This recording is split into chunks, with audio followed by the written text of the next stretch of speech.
Thursday afternoon to you, 4 o'clock time for Sports4CLE. Thanks for joining us. Hope you're having a good afternoon. Browns getting ready for that 1 o'clock kickoff Sunday against the Chicago Bears, trying to move to 9-5 on the year. Some news out in Berea. Browns not able to practice today. It's a pretty lengthy list. Jordan Elliott, Juan Thornhill, Obo Okunrankwo, Pierre Strong, Joel Bitonio, Ethan Posick, David Njoku back practicing today. Dustin Hopkins, Anthony Walker, Kareem Hunt, and Myles Garrett. Denzel Ward was practicing. He was limited with that shoulder, so still not sure if he will be able to go. Let's welcome in Quincy Carrier, Untitled Unfiltered Browns coverage. Quincy, the list keeps growing. It's kind of moved over a little bit to the defensive side of the ball, and somehow they figure out ways to win football games, so all good. Hey, look, you just got to boil it down to what's mission critical right now with the Browns. Right now, what's mission critical is Amari Cooper. What's mission critical is David Njoku. What's mission critical is probably like maybe having 3 out of the 5 offensive linemen.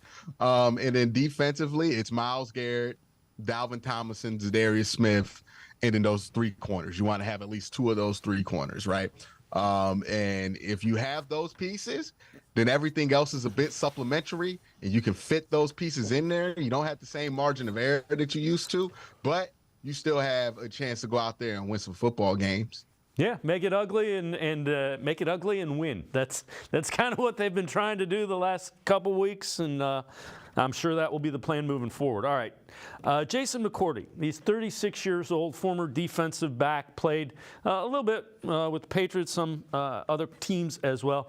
He talked about what he has seen from Joe Flacco with the Browns so far this year. There's a guy that's 38 years old and Joe Flacco that entered the game. And we say it like Joe Flacco came straight off the couch. No, he didn't. He's a family man. He came straight out of Carline. He was at Youth Sports on the weekend. You're not on the couch as a family guy. Not at all. He had his honey-do list when he woke up on a Monday that his wife wanted him to do all. He came straight from that onto the football field, into the locker room, and has been absolutely balling. I'm 36 years old. If they ask me to go out there and play in a football game right now, I don't care how much money they want to pay me, how much fun it's going to be. There's no way in hell I'm getting out there and competing. Joe Flacco is 38, and he is doing it. He's doing it at a high level, and he has the belief of the guys around him in the locker room. And Quincy, that's kind of a unique perspective of a guy that is similar age to Joe Flacco and who played against him. So the one thing that he does point out, everybody on the Browns is they think Joe Flacco can lead them where they want to go. Well, I think it's just why not at this point, right? Why not believe in Joe Flacco? Why not think that he could take you where you need to go? Just because there's really no other option, right? He's a veteran quarterback. You know that. I think these guys are pretty well aware that this team's pretty well ready built, right? You don't really need a ton from the quarterback position in order to get something done. And what they're seeing is somebody who can, at the end of the day, whether they're good or not, be competent, right? And then we talked about this all year. We just need competence from the quarterback position. And that's what Joe Flacco is giving to you in loads. It's just competence at the quarterback position. We've seen what they look like when they don't have it. We've seen what they look like when they do have it. And the fact is, they've been able to win games in both of those situations. So that speaks to how good this team is around the quarterback position, and also the trust that they have in Joe Flacco as a multiple-year veteran. I believe he was drafted in like 08, 09. He's been in the league over 10 years to be able to be competent and be able to perform this West Coast offense at a high enough level to succeed and win games. So this is kind of interesting. So this is why the offense has worked so well with Joe Flacco the last 2 weeks, and it has to do a lot with play action. Among quarterbacks with at least 20 play action attempts, Flacco 10th in adjusted completion percentage, 83.3. That means things that should be completed that were on time, on target. 5th in yards per attempt, 10.5. 4th in the NFL in passer rating, 124.5. So basically what that's telling you, the play action game, which Kevin Stefanski's offense at the base before they tried to tweak it for Deshaun Watson, is really good at. So is Joe Flacco. So it was a really good match. Well, yeah, that's what Joe Flacco did his best work under Gary Kubiak in Pittsburgh. I mean, not Pittsburgh, in Baltimore during those years, right? Everything that you talk about with Joe Flacco doing, you talk about him doing in that offense. So that makes a ton of sense that he's been able to turn that over into the Kevin Stefanski offense and be able to do that well. Yeah, I think that lines up pretty well. I mean, you take a player who knows he's a fit in this offense, who's had success in this offense, and you put him in a good version of this offense, he's going to be able to find success, and that's what you're seeing right now. The Browns also made the procedural move. He was signed to the 53-man roster, so everybody that was freaking out about going back and forth to the practice squad won't happen again. It can only happen 3 times anyway. All right. I know you've answered this on your show. Couple things. How can the Browns get even more out of Joe Flacco? Should we be worried about his age? And are you worried that he has one of these games that some of the backup quarterbacks have where they just don't play well? Well, he's going to have one, right? I think that's unrealistic to expect that Joe Flacco comes out here and puts more games together than he did when he was 28 years old on the Baltimore Ravens winning a Super Bowl.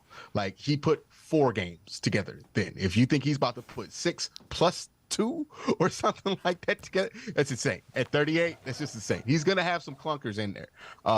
And I think it should be expected that he's going to have some clunkers in there. I think Tyvis Powell did a great job of bringing this up where he said, hey, man, teams are going to adjust to what you do after those first couple of weeks, and they're going to figure out who you are in this offense. Now, the benefit that Joe Flacco has is that's happened time and time again on him, but they're going to clunker down on whatever they feel like he's finding. They're probably not going to have as many coverage busts as they've had the last few weeks, and teams aren't going to go in sleeping on Joe Flacco like I feel like they have the last couple of weeks. So you're going to get more of a intent purpose. And then also you look at some of the cornerbacks that Joe Flacco is playing in these upcoming weeks, right? Jalen Johnson, one of the best corners in the NFL for the Chicago Bears, is this week. And then you move on to next week. You play the Houston Texans. I don't know if you know about this, but Derek Stingley's been balling lately. And then you have Sauce Gardner in New York, and Jordan Battle, Cam Taylor-Britt, and those corners in Cincinnati have been no joke either. So he's going to go up against some steep corner competition, and when the corners are really good versus not that great the last couple of weeks, the margin of error starts to become a lot more significant when it comes to turnovers. Now, what can you do to get even more out of Joe Flacco is consistently be able to run the ball. If you can run the ball, get 5 yards on first down, he's going to be able to hold the ball longer, and you're going to have a higher margin of victory. But part of the reason you've not been able to have a large margin of victory or maintain some of these close games that you had over the last few weeks because you can't run the ball. Yeah, and again, you should be able to run the football if you have Posick, Teller, and Bitonio. There's a framework there for you to run the ball. The other thing is as you mentioned, there were some matchups that they liked in the passing game the last couple of weeks relative to the secondary. So, they're taking that. The one advantage Joe Flacco has over your average backup quarterback, he has seen enough that he should be able to go to his second and third reads. So that gives you a little bit of hope. Yeah, it does. But also, like, Joe Flacco wasn't always Mr. Progress to his second, third reads, even in his prime, right? Like, he would sometimes be like, the big thing with Joe Flacco is at times he will kind of default to deep ball check down. Like, that's what drove people crazy about him at the end of his stay in Baltimore, right? So I wouldn't ask Joe Flacco to be anything he wasn't earlier in his career, but he is a veteran enough quarterback to be right on that first read more often than he's wrong, even if they make the adjustment. Like, I think that's the bigger difference. And then, like, if he can get to his check down or if he can just throw it out of bounds, I don't think he's going to try to force as much, but sometimes that can be an issue with Joe. All right, Alex Van Pelt, Browns offensive coordinator, on what he has seen from Joe Flacco in the first couple weeks. He's getting back into the groove, I think, now, and starting to feel confident in the play calls and what we're asking those guys to do, and it showed. Like, whatever little rust he had is looking like it's knocked off now. He's playing at a high level. Again, like the way he's seeing the field, and his ability, again, to be accurate at all 3 levels has been impressive. 89 passes in 2 games. Is that too much? Is it just how it worked out? What's it say about Joe? What's it say about how the games have gone? Yeah, I mean, I think it shows Joe how much confidence we have in him in the pass game. I think that's the key part there. You're going to play differently each week. Just so happens the last 2 weeks we felt like we had some good matchups in the pass game. That changes week to week, but obviously we feel confident with his ability to make decisions and read the field and make the throws. So probably has something to do with it. And Quincy, that's kind of telling that somebody 89 pass attempts through 2 weeks. I don't think that's quite how you draw it up for a 38-year-old. It's almost 45 a game. Yeah, I think part of that's because they can't run the ball a lot, or they can't run the ball well. So they're supplementing the run game with quick throws, right? We saw this with DTR, where DTR would throw the ball a ton, but the average depth of target would be like 4 or 5 yards. And that's because they're trying to supplement the run game with yak, basically, right? Let's go run stick. Let's go run something that's an extension of the run game. Like, basically, it's stuff like that that's making up the bulk of those 45 targets. It's not like he's asked to drop back, air it out like 30 yards 40 times a game. They're just trying to find some solutions to get those 5 yards early in the down so they can be ahead of schedule. And that's what they found to be their best solution. And I can't really blame them, because if I just ask you from a playmaker standpoint, who would you go to first? Amari Cooper, David Njoku, or Jerome Ford? I'm pretty sure we all would have the same one or two ahead of them. So you know what you have to do if you want to move this ball. Quincy Carrier from Untitled Unfiltered Browns Coverage and I are going to step aside, take a quick timeout. Other side of the break, back to the voicemail of Truth and Reason. We'll also hear from Jim Schwartz about the defense. Sports for CLE. We'll be right back. Stay with us. Holiday gold! The $20 scratch-off? It has 100 times multiplier. I could win $1 million. Psych! I got merry and bright. No fair. It has a 200 times multiplier. I could win $2 million. Game on the back. Game on the back. Game on the back!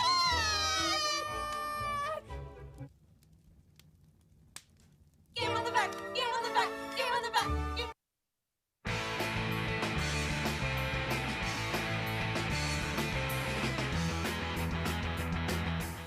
We continue talking Browns with Quincy Carrier from Untitled Unfiltered Browns Coverage. Let's head to the voicemail of Truth and Reason. Hi, Dave. It's Gobi from Lucas, Ohio. The truth, the Browns are 8-5. The reason, Kevin Stefanski. For all my fellow Browns enthusiasts who weekly excoriate the coach via their TV screen, that's okay. That's your prerogative as a Browns fan. I've joined you on many occasions myself, but we're lucky to have him. Joe Flacco, could he compete at a high level for 18, 19, 20 games? I'm not sure. Can he compete for 8 to 10 games? I believe he can. That timing was perfect. Here we go, Brownies. Here we go. As always, appreciate all the voicemails.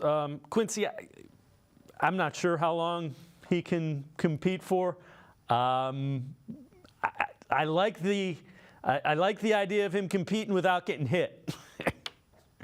Hey, I'm sorry, Dan. I'm just too excited. I want to stand up and clap for that caller. That's the first caller that we've had not want the coach fired all year, man. That's it. Hey, congratulations, Voice Line. I'm so proud of us.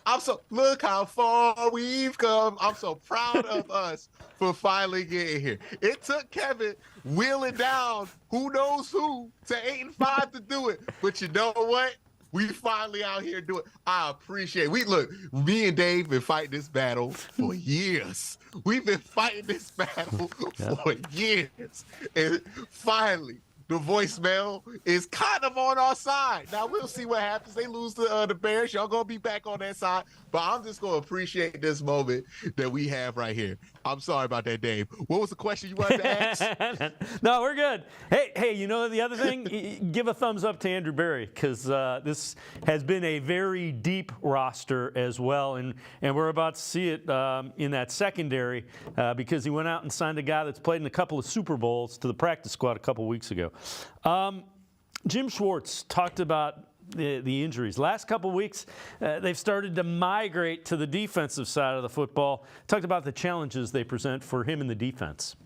We've taken our fair share of injuries over the last, few weeks, particularly in this last game. It's the NFL. It's a physical game, and you got to you got to be able to plug guys in and still have good performances, and that's what our goal is going to be. We'll miss those guys, but we have other players that can pick up that slack, and it'll give great opportunities for other guys. It was a challenge in the game, particularly the safety position. We lost Juan in pregame warm-up, and then we lose Grant.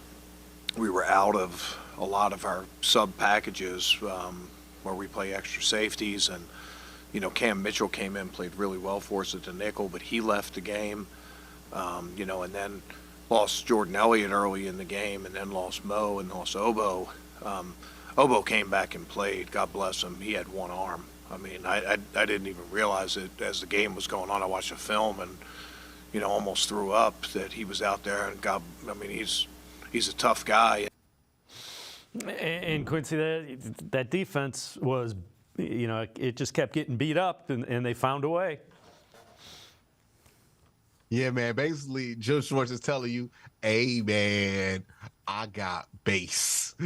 Like, that's all I have is base and nickel. I don't got no other fancy packages left. Like, we could do a lot with that, but now I'm just letting you know that's what we got, right? Like, basically, you went to the donut shop and they got glazed and original. They ain't got none of them extras that you like. They don't got jelly filled. They got 2 flavors. They got chocolate vanilla, right? So he's letting you know right now that's gonna be what it is. But yeah, the injuries have been creeping on that side of the ball, and I do think that they're presenting some specific challenges.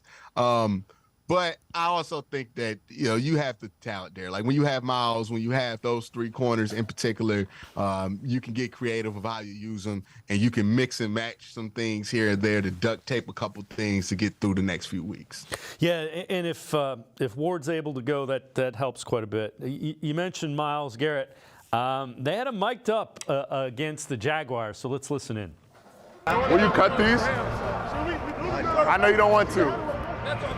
But it's hard for me to move my arms where I want to. Yeah, that's a great pocket.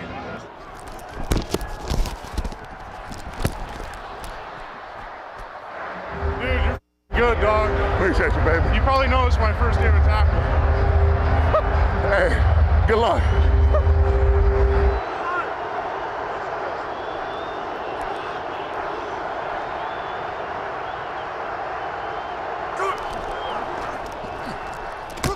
What's up, baby? Let's go eat. It's time, okay? Go end this game for us. Yes.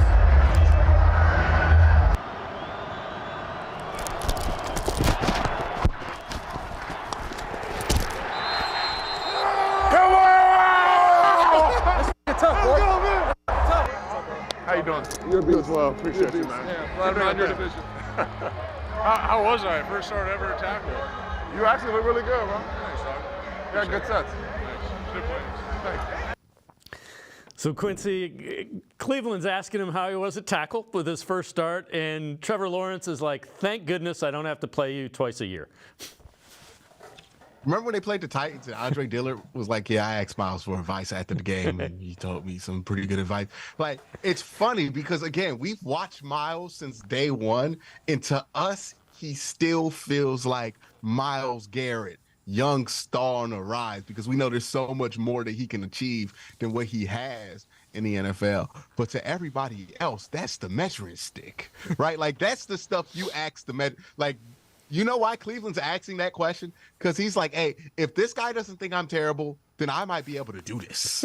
Like, that's the level of measuring stick that Myles Garrett is, right? I don't want to be in your division. I know Trevor Lawrence don't want to be in this division because he also like, yeah, we had to go against T.J. Watt too, right? Like, yeah. Trey Hendrickson gets lost in the conversation. Very good player. So it's just one of those things where you watch the evolution of a player, his maturity, him becoming a veteran player, and not just that, the reputation of that player growing to where guys revere Myles Garrett. They don't, nobody ever looks at the Cleveland Browns on their schedule anymore, Dave, and thinks to themselves, oh yeah, it's gonna be an easy day. Remember those days where it's like, oh yeah, it'll be an easy, smooth day. We'll be able to take care of that. We got a couple injuries. No, it don't matter if the Browns got a couple injuries now. That's not a team you're trying to ever play. Especially if you're a quarterback, without question. The difference between Browns defense at home and the Browns defense on the road, what's the real reason they've struggled so much on the road? One, you've had a quietly impressive road schedule this year, right? Now, it's worth noting, the 2 road division games, they were good at. Right, the road Baltimore game and the road Pittsburgh game, where I think they held Pittsburgh under 10 first downs and -7 yards in the fourth quarter. So they played well on the road in the division.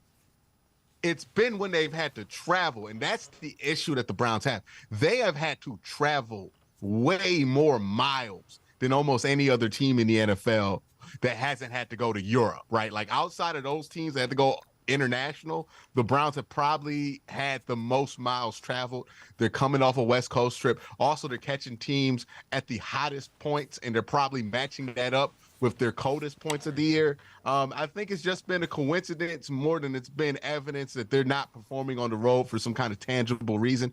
And I expected that performance, even though they're getting more injuries, to step up a little bit, given that I think they're going to have some easier road games up on the schedule for the last couple weeks.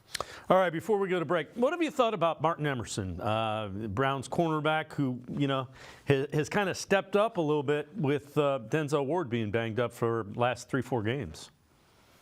It's funny. It's like Martin Emerson's a surprise to everybody but people in Cleveland, right? Everybody saw this coming last year. He was really good last year.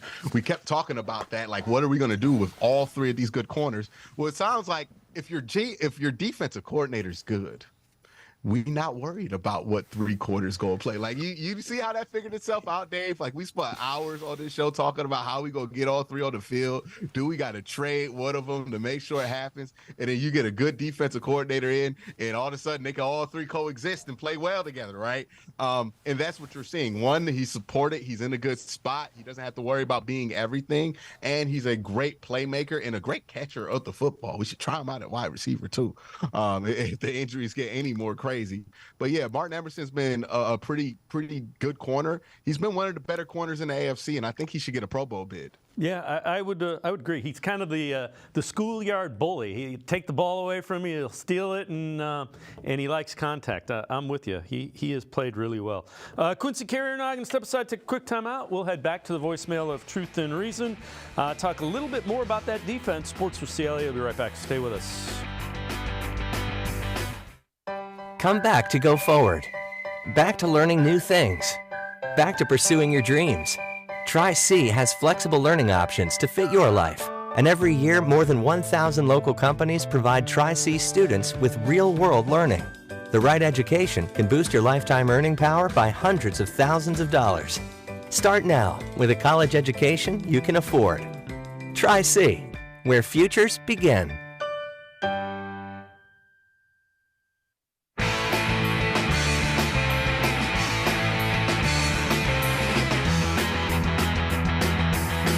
We continue talking Browns with Quincy Carrier from Untitled Unfiltered Browns coverage. Let's head back to the voicemail of Truth and Reason.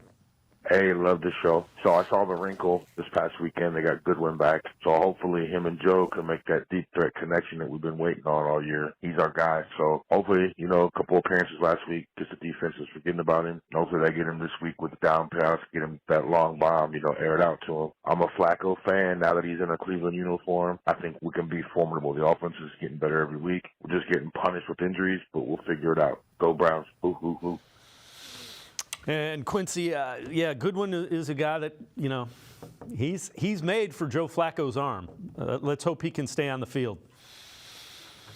Yeah, I hope he can stay on the field. I hope he can separate. I would be a little bit wary about pushing Joe Flacco's arm at this point. Like, he can still throw it. He can still put a lot on it.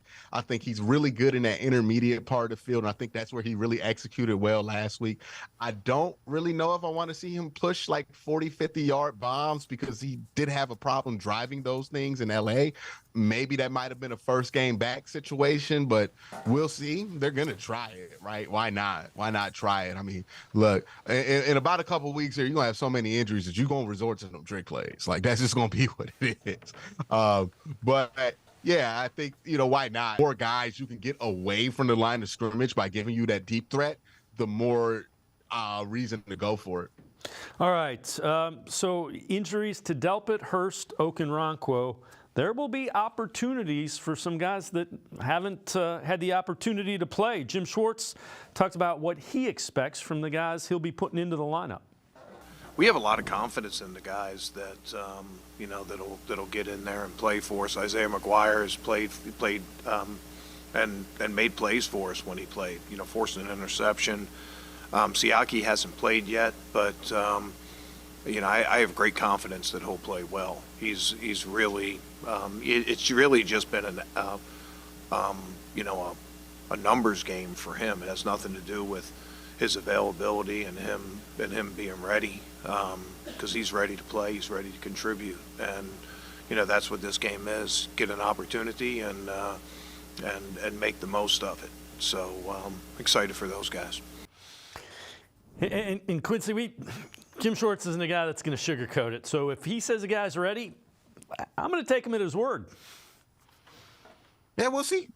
Ike is interesting because, I feel like they drafted him and they really wanted to get bigger, and then they put him on the roster and we don't got nowhere to put this dude. But we'll see what they do with them. Maurice Hurst is more of a pass rusher, so I would be interested to see if they're going to use Ike to replace that, or if they're going to move somebody to more pass rush responsibilities. I'm interested to see what Jim Schwartz cooks up, but he's earned the benefit of the doubt, like you mentioned. All right, so Jeremiah Owusu-Koramoah is third in the league with 16 tackles for loss, two behind co-leaders Danielle Hunter, Max Crosby, who have 18. Think about that. So those are two ends who have 16 tackles for loss. Koramoah, who hasn't played, every snap, is third in the league in TFLs. It's pretty impressive, right? It's pretty impressive to be at that level of TFLs. It tells you the level of playmaking that he's able to do. And what happens when you have good defensive line play, good coordination, and good deep linebacker play around a guy like JOK, he gets to become that playmaker that we always thought he could be. A lot of those tackles for losses are him just speeding down the barrel of a bullet, just trying to kill a screen or something like that. He's just been spectacular. He's starting to trust his instincts, and his instincts are getting better every week. All right, so Grant Delpit out on IR, might be back for the playoffs. That means Jerron Harmon will check in. In 2022, Harmon was a 16-game starter for Las Vegas. He had 11 stops, 2 interceptions, 2 forced fumbles, played 67% of the snaps at free safety, 22% in the box. So, again, this was a guy that they signed to the practice squad, another really nice addition that you're going to need him to step right in and play. Yeah, another veteran player, right, that you're bringing into a situation that he's been around similar spots to before. So you expect him to be able to step up, step in. I kind of think he's here for the Ronnie McLeod role, more so than to just step in, play true free safety or anything like that, or step in where Grant Delpit was. I think that's more the role that he's here for, because Ronnie Hickman's probably going to take over that free safety spot if Juan can't play. But it's just more experience, another body who can come in, play well for a few games, might have a limited amount of snaps you can give you, but I think for the amount of time that he's out there, he'll be fine. All right. I know you've done this on your show. Do you think it's Ndamukong Suh that the Browns are looking at to kind of plug in, or is it a veteran, or are they going to go with the young guys? I don't know if they go with the young guys. I have to see. Siaki Ika, in that, I don't know if the role that's available is a great fit for Siaki Ika. Not that Siaki Ika is not good or anything like that. But I do think a Ben Style, who was here last year, who's on somebody's practice squad, that can happen. Anthony Barr that's on the practice squad, or Tyson Aluahu, Quincy Roach, Taron Jackson, guys like that who are on practice squads that are promising preseason players could be who they go to. But if Jim Schwartz has confidence in that room, then they're going to go with McGuire. They're going to go with Siaki Ika, and we'll just have to trust it. Also, Isaiah Thomas is still on our practice squad, and we like what he gave us last year. Yeah, that's fair. Again, you've had so many people shuffling in. Isaiah Thomas got a little bit lost in that shuffle. Quincy Carrier and I are going to step aside, take one more time out. Other side of the break, we'll talk a little bit more in depth about the upcoming game against the Browns Sunday, 1 o'clock, Cleveland Browns Stadium. Sports for CLE. I'll be right back. Stay with us. The Ohio Lottery Partners in Education program is dedicated to recognizing exceptional students, teachers, and schools throughout Ohio. Scan the QR code on screen to nominate students and teachers as Academic All-Stars and Teachers of the Month. They must be currently enrolled or teach in grades K through 12. Is your K through 12 school developing students' literacy skills to achieve success in reading? If so, you can nominate your school for the School of the Year. Students can win $100, teachers can win $500, and schools can win $2,500. Scan the QR code, fill out the forms, and nominate deserving students, teachers, and schools today. The Ohio Lottery Partners in Education program takes pride in honoring exceptional students, teachers, and schools across Ohio. Submit your nomination today. It's fun, fast, and free.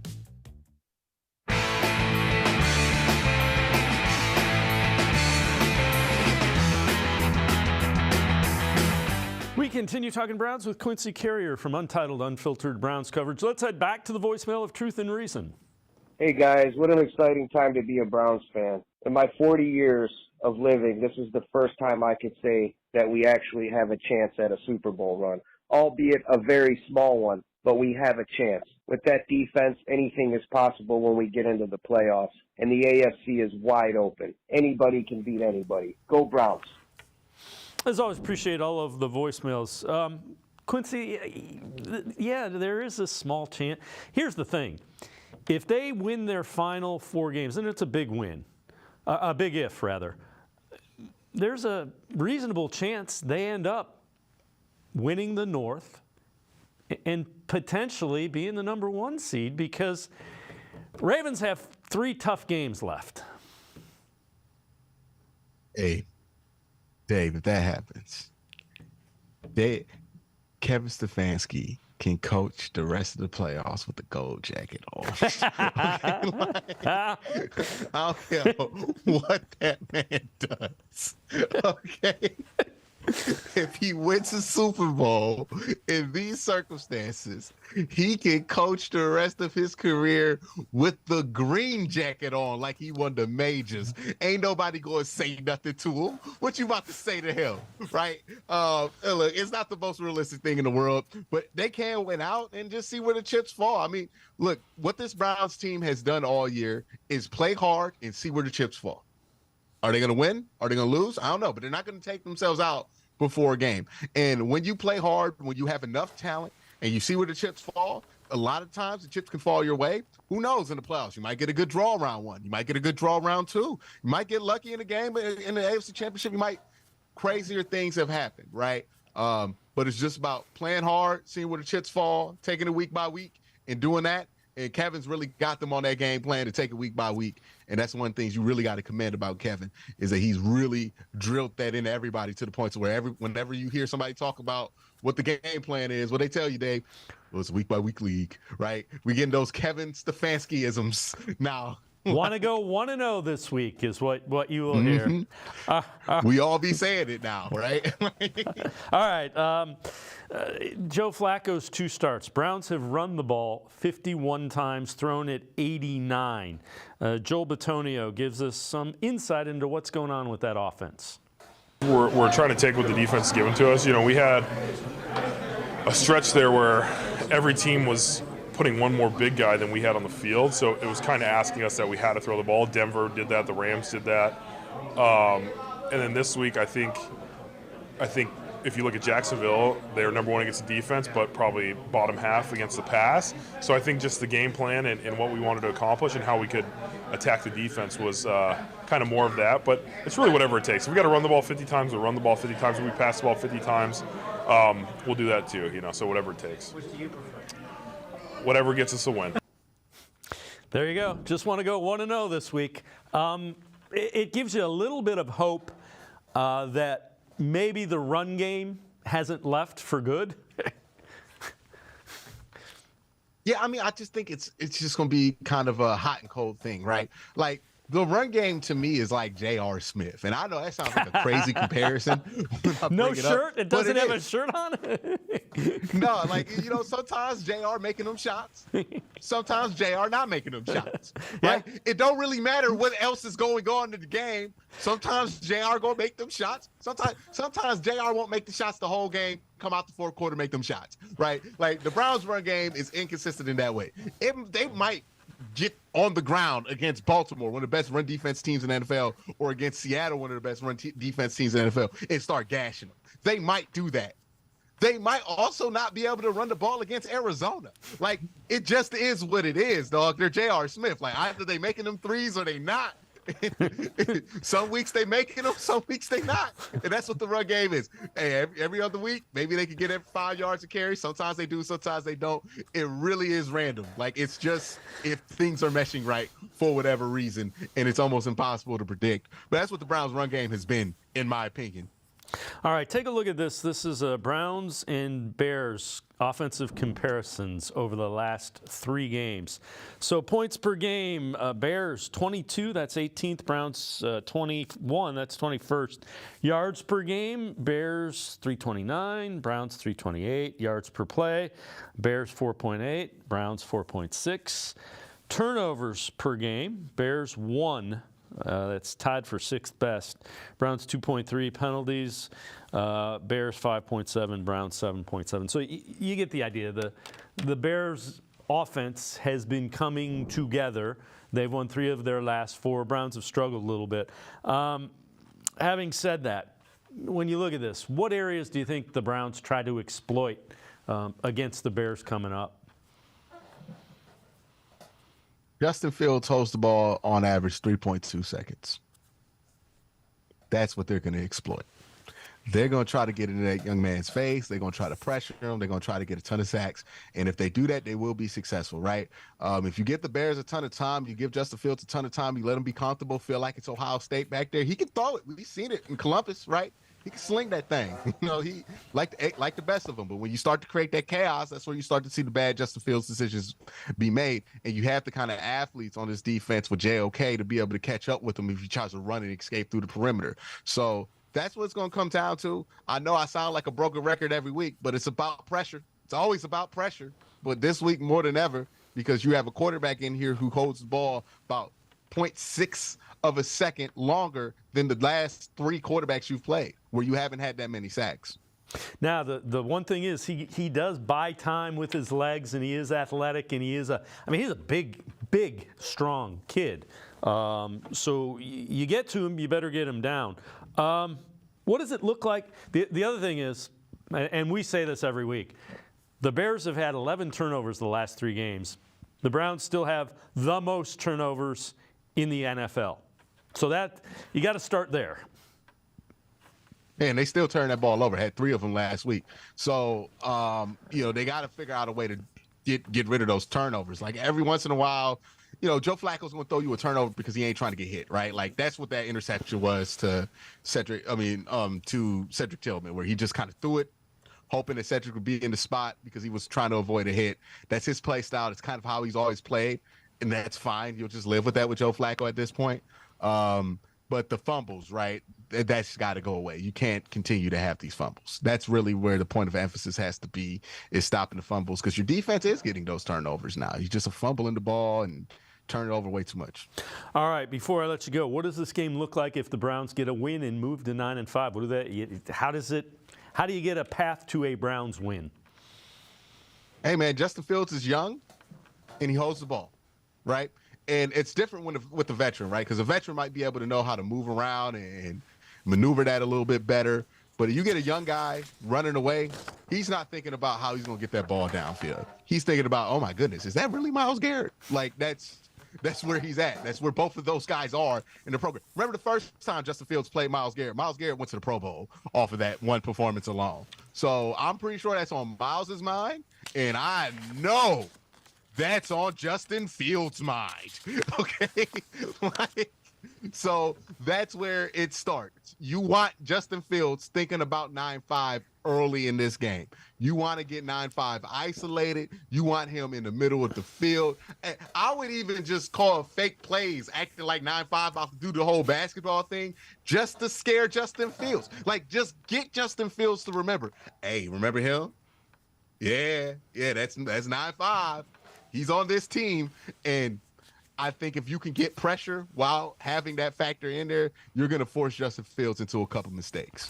Yeah, 9 sacks the Browns had, and Myles Garrett had 4.5 of them. That was the first year, third game of Justin Fields' rookie season. As always, Quincy, appreciate the time and the insight. Great stuff. Thanks very much, Quincy. No problem. Thanks for having me. Quincy Carrier, make sure you check him out. Untitled, unfiltered Browns coverage. Always really insightful Browns stuff. We're going to step aside, take a quick time out. Jared Mueller from Dawgs by Nature straight ahead. Stay with us. Come back to go forward. Back to learning new things. Back to pursuing your dreams. Tri-C has flexible learning options to fit your life. And every year, more than 1,000 local companies provide Tri-C students with real-world learning. The right education can boost your lifetime earning power by hundreds of thousands of dollars. Start now with a college education you can afford. Tri-C, where futures begin.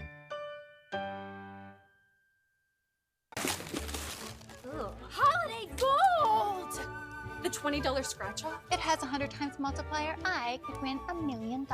Psych! I got merry and bright. No fair. It has a 200 times multiplier. I could win $2 million.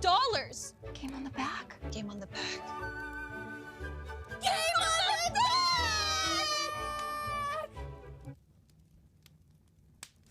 Game on the back! Game on the back! Game on the back! Game. I am powerful beyond my wildest imagination. I will define my future. I will keep challenging myself to improve.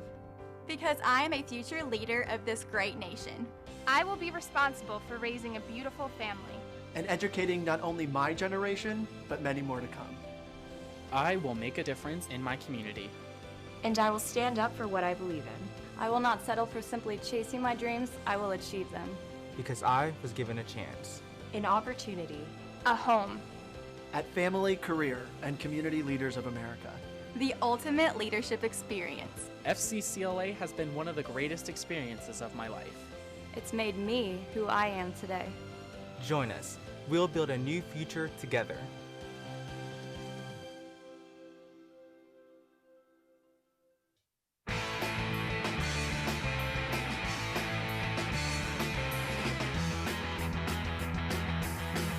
We continue talking Browns on Sports for CLE. Craig Carton from The Carton Show on Joe Flacco potentially leading the Browns into the playoffs.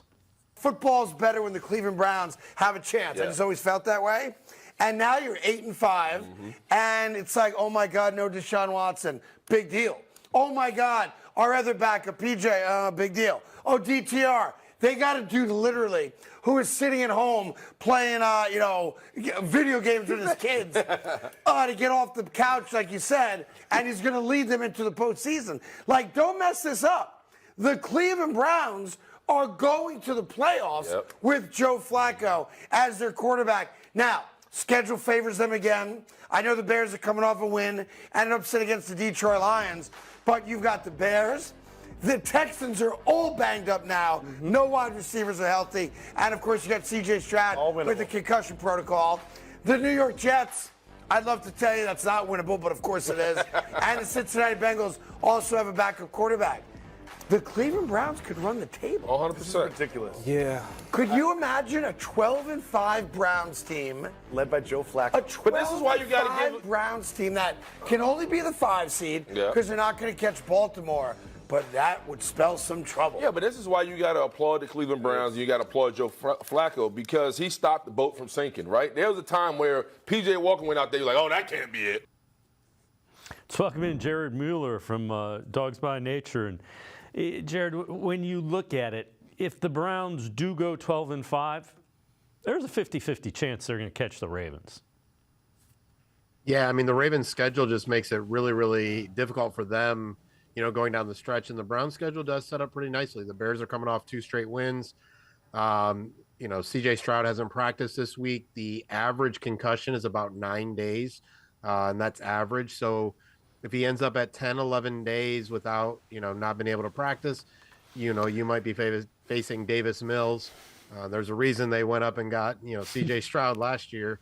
Mills isn't the guy. So I think it would be really interesting. I think it'd be surprising at some level. Sure.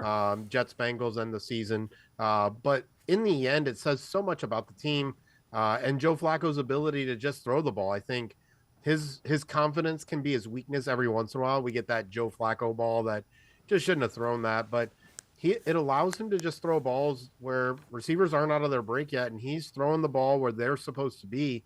And I think that builds a lot of confidence for a lot of the receivers. So it'd be exciting, 12-5, something to celebrate. Even if no one has a lot of hope that they can win in the playoffs, getting to 12-5 with this roster and getting those guys back next year really should set the Browns up to be maybe not a favorite next year, but a team to be really excited about. So take a look at this. These are the AFC North injured reserve numbers. Browns 13 on injured reserve.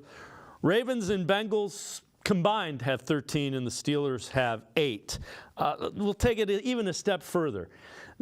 Browns Week 1 starters who have been active every week. On offense, it's Amari Cooper, Elijah Moore, David Njoku, Wyatt Teller, and Ethan Posick. We're not sure Posick will be able to go this week. Defensively, it's been Myles Garrett, who's been banged up, Zadarius Smith, who's been banged up, Tomlinson, Elliott, who probably will miss this week, Koromoa, and Martin Emerson. It looks like they have like a starting 5 on basketball on each side of the ball that's been active. I mean, that will just tell you. I know everybody has injuries. Browns have had it a lot worse than most. They really have. And even looking at Tony's tweet about that, the Ravens are perpetually injured, right? And a lot of what we've talked about when it comes to John Harbaugh and the Ravens is as long as Lamar Jackson is healthy, they have figured out a way to make it work.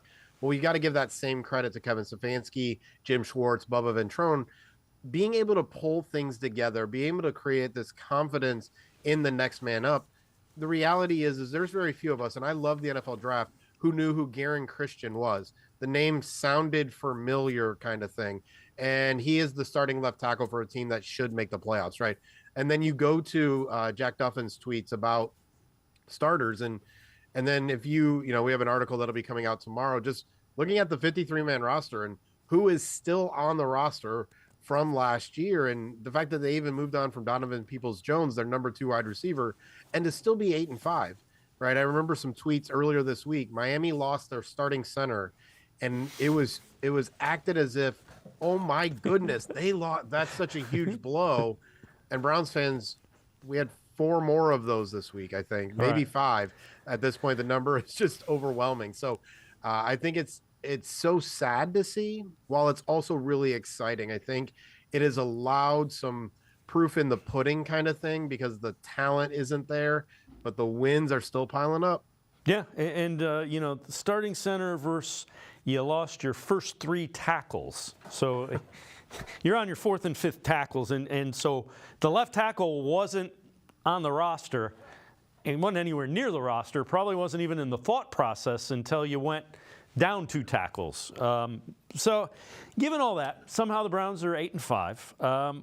Right in the middle of the AFC playoff picture. What do you think of the job Kevin Stefanski and Andrew Berry have done?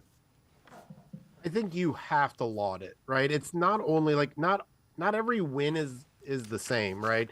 But when you look at the wins that the Browns have had, whether it's, the Bengals in week 1, the 49ers, the Colts, the Ravens later in the season, right? Those are the Jaguars last week. This is not, the last 4 games of the year. If they win all 4 of those, we'll look at the teams they're playing and possibly without Stroud and say, okay, these are some great wins, right? And even some of the other games that they've lost, Seattle, they were close and those kind of things. So Pittsburgh in week 2, even when they lost Chubb, I think it says a lot about Stefanski's ability to bring the team together. And I think it says a lot about Andrew Berry. One of the things that I've been critical is a strong word, but concerned about is he seems to like to churn the bottom of the roster, has a lot of players in for workouts kind of on a regular basis, seems to be moving around the practice squad, moving around the bottom of the 53, but it seems like he needed to do that, and he's been doing it over the years to kind of really hone in on what is he looking for when he needs it, because he has brought in some players who can play. You know, we're hoping that Duron Harmon is the next guy up at the safety position now that Delpit and McLeod are out and Juan Thornhill is just returning to practice. So it says a lot about their abilities and that they've really kind of honed in on what it means to be a Cleveland Browns player and what their process looks like. And I think that you only get that when you get to year 4 or 5, those kind of things, which is probably why we're looking at extensions for both of those gentlemen sometime this offseason. Yeah, I would be stunned if you didn't get extensions for both of them. All right, I know you've kind of gone through this with Dawgs by Nature. Defensive tackles the Browns could sign with the loss of Maurice Hurst. So number one, you have Akeem Hicks. Last year with the Buccaneers, 1 year, $8 million, has 41.5 sacks in 11 seasons played. Tristan Hill was on the Browns practice squad earlier this year, currently on the Patriots practice squad. And then you also have Michael Brockers, 14th overall pick by the Lions in 2012, 157 starts, 29 sacks, 64 QB hits, 52 TFLs. All those guys a little bit older, but that's kind of what you're looking at to supplement the younger guys. Do any of those make sense? Is there somebody else that you think makes sense, or do you think they roll with what they have? Given what the Hurst did for them, I'm not sure any of those guys really make the most sense. Matt Ioannidis probably is the one name that many social media folks will probably reach out and say that's the kind of guy, you know, a little bit of a smaller player. Because if they're looking at more of that nose tackle, that bigger guy, that burly guy, at this point, you might as well see what you got in Siaki Ika. Right now, I think Maurice Hurst, you know, he was a pass rusher. He had quick hands. All of those kind of things. You're just not finding that guy. You're just not finding that guy at this point in time in the season who could actually possibly rush the passer, which is why many of us are surprised that Ioannidis is even still out there in free agency, whether it's contract demands or something else. It feels like a guy that should have gotten an okay contract in free agency this year and is still sitting on the sideline. So there's a lot of questions on why that is. But that's probably the one guy. Otherwise, at this point, you've invested a third-round pick. See what you can get out of Ika. Maybe you're going to use Tomlinson more in the 3 technique and having Ika and Shelby Harris and those guys right there at that nose tackle, that 1 technique. Jared Mueller from Dawgs by Nature and I are going to step aside, take one more time out. Other side of the break, we'll hear from Jim Schwartz about Justin Fields. Talk a little bit more about the Bears game coming up. Sports4CLE will be right back. Stay with us.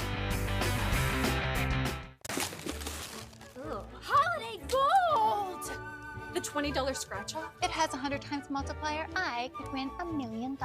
Psych! I got merry and bright. No fair. It has a 200 times multiplier. I could win $2 million! Game on the back. Game on the back. Game on the back!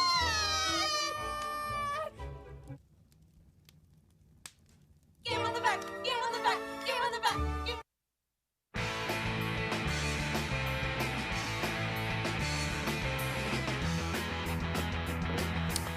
We continue talking Browns with Jared Mueller from Dawgs by Nature. Jim Schwartz, Browns defensive coordinator, talked about the challenges that Justin Fields, Bears quarterback, will present on Sunday. Obviously, a gifted athlete. Unbelievable arm. Maybe the most arm strength we've seen all year.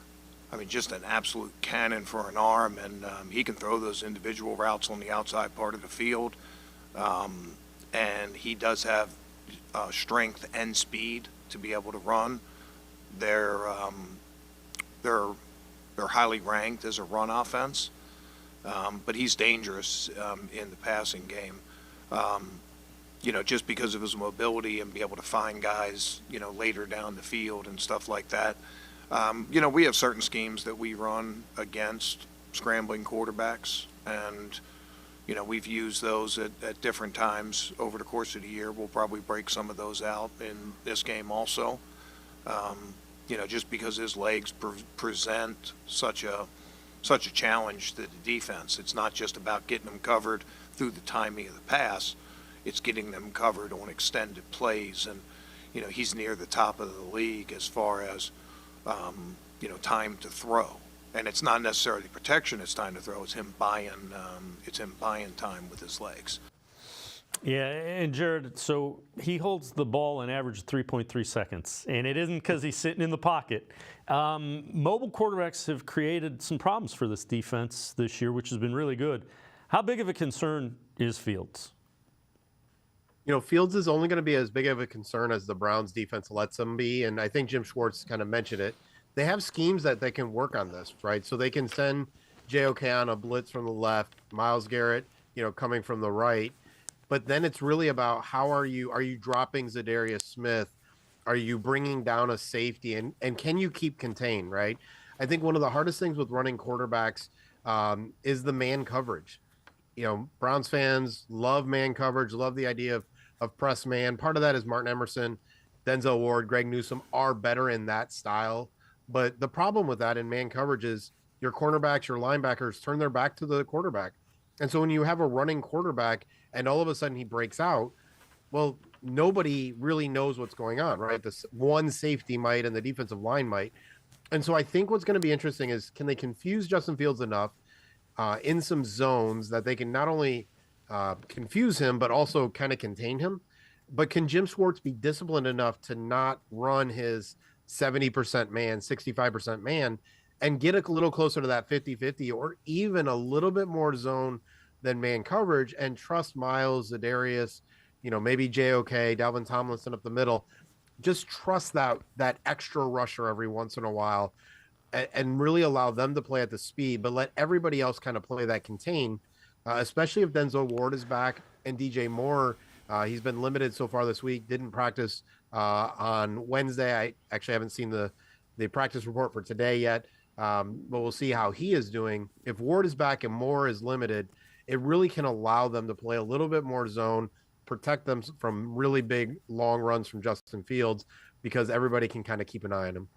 All right, flip sides of the ball. Joel Bitonio talked about what he sees from the Bears defense. They run, I think, the most games in the league, which is like T's, ETs. They're a movement front, so even if they're playing base defense, their guys are going to shift and go into different gaps. So there's a lot, and they come from that tree of like play hard, relentless pursuit. So it's a big challenge for us, but they've been, against the run the last. If you look at the stats, I think they're one of the better teams against the run, and then their sack production has been up the last 3 or 4 games. It's definitely going to be a challenge for us. The other thing, Jared, 11 turnovers the last 3 games. Browns still have the most turnovers in the NFL. Yeah, if the Browns could just not turn the ball over, that offense would be close to great at this point in time, right? I think it's just a really interesting place for them. And I think what's going to be interesting with everything that Bitonio talked about, right? Talk about stunts or twists or all of those kind of things. If they're going to run some of the more of their zone scheme and their boots and some of the stuff that we saw a little bit more with Baker Mayfield and Jacoby Brissett, I think what's interesting is it opens up a lot of big plays on both sides of the ball, right? If Montez Sweat is able to kind of shoot that gap, then that zone scheme is blown up really, really quickly. But if they're able to get him in that right kind of angle and push him out of the play, all of a sudden there's a big gap for, whether that's Kareem Hunt, Jerome Ford, Pierre Strong, those type of players. So I think it's going to be a really interesting matchup. I think you could really see, a couple extra sacks, but a couple extra bigger runs, given how these two lines and fronts kind of work with each other or work maybe against each other at times. I think it's going to be a really interesting game. And I think those bigger plays, I think this is where Flacco is going to be really interesting. I know he trusts his arm and I know he trusts what he sees, but this might be a game where it's better for him to play it safe and not let the defense of Chicago kind of take over and instead just make the right play, take the sack, throw the ball away, those kind of things. It's going to be a really interesting game. Even if many people see the Bears as a bad team, the addition of Sweat has really opened up a lot of things for this defense. All right, when you look at this, what's the formula for the Browns to get a win and get to 9 wins? I think it's as simple as trusting their defense, not turning the ball over, and containing DJ Moore. I think if they can do those three things, again, that doesn't mean it's not going to be a 28-24 kind of game. At this point in time, Browns fans need to be ready for, it's a version of the cardiac kids, right? When you have this much depth gone, you got to rely on one or two big plays from your stars and hope you don't make mistakes. Hope you don't have big gaps. Hope you don't have those big turnovers. And I think that's why it should be a lower scoring game, which means it's probably, me predicting that means it's probably going to be a higher scoring game. But it really comes down to not making mistakes and realizing it's going to be a slugfest. Their roster is so depleted. Yeah, win ugly. It's still a win. Counts the same in the record book. Jared Mueller, Dawgs by Nature, as always, great stuff. Thanks so much for the time and the insight. Appreciate it, Jared. Absolutely, Dave. Jared Mueller, make sure you check him out. Always really good Browns coverage, Dawgs by Nature. That'll do it for this edition of Sports for CLE. We'll see you back here tomorrow at 4 o'clock. Have a great night, everybody. See you tomorrow at 4 on Sports for CLE.